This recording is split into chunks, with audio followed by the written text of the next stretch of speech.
Hello，欢迎来到每日模组合成器第911天。今天呢，想要来跟大家分享一下 4MS Meta Module 的使用大概不到1个礼拜的心得。虽然不到1个礼拜，不过我已经用它做了3个 project 跟1次1个小时的演出加上像昨天上传，今天早上上传的那个练习的影片有18分钟的练习，都是用4MS 的 Meta Module 当做 Mixer 跟 Sequencer。好，所以首先就来看看它的这个运作的样子长什么样子。我们来把电插上。OK， 首先在开机之后呢，它会需要一段时间来读取这个 module。那读取的模组呢，我们可以在选单里面设定说哪些在这里面 module 叫做 plugin， 哪些 plugin 是要预先读取的。像这边，所以现在可以看到我预先读取的模组只有这几个牌子。好，所以它开机会比较快。那你也可以 scan disk， 然后就可以找到其他就是我存在这个 SD 卡里面的模组。顺带一提，这个 SD 卡呢是在 4MS Module Meta Module 买来就附在里面的，非常的亲切。好，所以这些 module 是可以再额外读进去的，这样子。好，那在操作界面上呢，基本上就是这样，这一个主视窗，然后一个有副按钮的旋钮跟一个退出的按钮。那这个退出的按钮同时也会显示像是读取中或者是换这个 preset 的颜色，这也蛮方便的啦。那在 preference 里面呢，可以看到现在的取样率跟 buffer size。系统呢，在这边就是它可以做一些再矫正，或者是这个确认主机或者是reset 这些事情。update 这边呢，它会找到这个 SD 卡里面如果有新的这个系统的话呢，就会帮我们 update。好，那退出来可以看到，在 load patch 这边呢，它有一些内建在主机里面的 patch， 或者是 SD 卡里面可以看到我这里有3个 patch 在这边。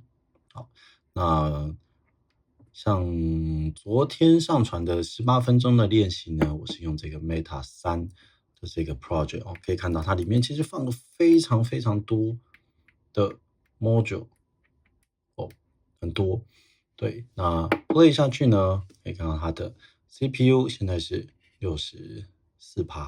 好，那在 Meta 里面呢，设定 module 其实没有那么容易没有那么快，其实很简单，只是不快，因为它太多选单了，所以要在这个选单里面选择一个项目，然后再点进去这样子，有点麻烦。然后要接线的时候也是这样子，会不太方便，所以我个人其实倾向在 VCV 里面做好全部的设定，然后在 Meta Module 里面去运作，这样子。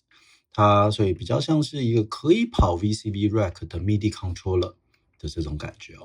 好，那在运作的时候呢，我们通常会去把画面转到这个旋钮的画面。所以在这个旋钮的画面呢，就可以看到它对应的周围的这些旋钮，它分别是什么功能。我个人蛮喜欢这样子的这个界面，所以看得蛮清楚。对转起来，这些旋钮转起来也蛮开心。如果有摸过 4MS 的 module， 它其实就是一样的旋钮，紧紧的还蛮 OK。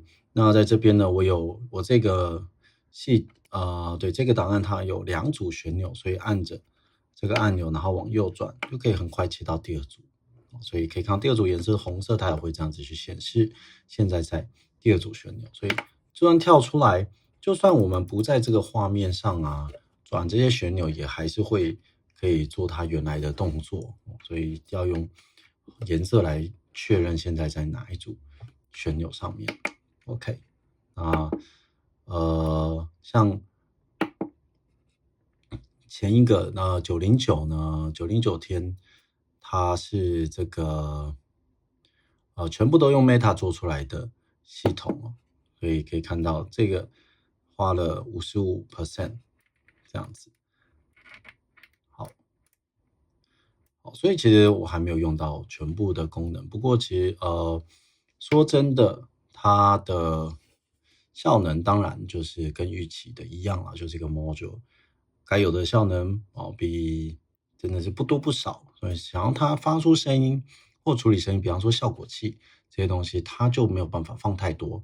可是做像sequencer 这件事情，我觉得很适合。sequencer 它其实可以 loading 非常多的 sequencer。今天要不是我还有放像 envelope 或者是 mixer 效果器这些会发出讯号的，好，其实 sequencer 也会发出讯号啦，不过 anyway 不太一样，就是这些声音这些东西的话呢，OK 应该说。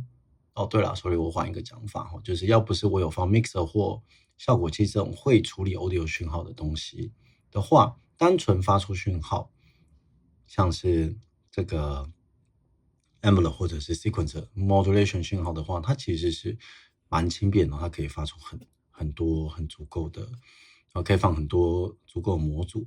那 oscillator 的部分为什么没有办法放这么多？因为 oscillator 本身其实一个它里面要处理波形音或者要处理这个反句式音运算，可能本身就比较吃系统大概对吧？我也不知道啦，对，所以我目前的做法呢，都是比较像把它当做是刚刚说的可以跑 VCP rack 的这个 module 的 MIDI controller 这样子。